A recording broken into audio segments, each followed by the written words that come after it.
اپنے عروج پر ایسا کچھ مت کیجیے کہ زوال کے دنوں میں آپ کا حال پوچھنے والا بھی کوئی نہ ہو۔ تم اللہ کو اپنی چاہت بنا لو، وہ پھر تمہیں ہر چاہت سے لاطلب کر دے گا۔ تم اس کو اپنی ضرورت بنا لو، وہ پھر تمہیں کسی کی ضرورت نہیں پڑنے دے گا۔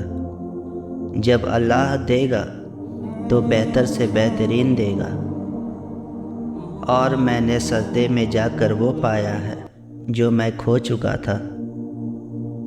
اللہ سے اللہ کی چاہت مانگو، اللہ سے بندے کی چاہت نہ مانگو۔ حضرت علی رضی اللہ عنہ فرماتے ہیں، دنیا میں اللہ تعالیٰ کا خوف رکھنا آخرت کے ڈر سے بچاتا ہے، اور پھر جب اللہ ہی دوست بھی ہو تو پھر ہچکچاہٹ کیسی؟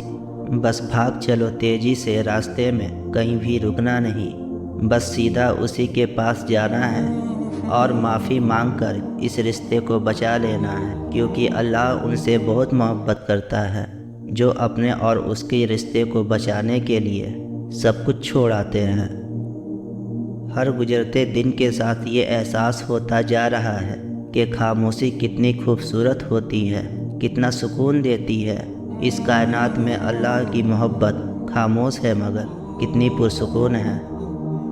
کتنی امید ہے اس آیت میں۔ اللہ تعالیٰ فرماتا ہے، ہم دیکھ رہے ہیں تمہارا بار بار آسمانوں کی طرف منہ کرنا۔ نسلیں سنور جاتی ہے جب کوئی قرآن مجید کو سمجھ کر پڑھنا شروع کرتا ہے۔ حسن ایک جال ہے جس سے قدرت عقلوں کا شکار کرتی ہے۔ جب اللہ کہانی کا اختتام لکھتا ہے تو سازشیں تو رہتی ہے، ہمت نہیں رہتی۔ فتح ہمیشہ بہت سی کوششوں اور لاتعداد شکستوں کے بعد ہی ملتی ہے۔ کوئی جب چپ رہے تو اسے سننے کی کوشش ضرور کرنا۔ ہم کسی کے لیے خاص تو ہو سکتے ہیں مگر مسلسل نہیں ہو سکتے۔ کبھی کبھی اللہ ہمیں بچانے کے لیے نشانیاں بھیجتا ہے، لیکن ہم ہیں کہ ان نشانیوں کو نظر انداز کرتے ہیں اور خود اپنے آپ کو ہی ہلاکت میں ڈال لیتے ہیں، اور بے شک ہم سے بڑا کوئی ناسمجھ نہیں۔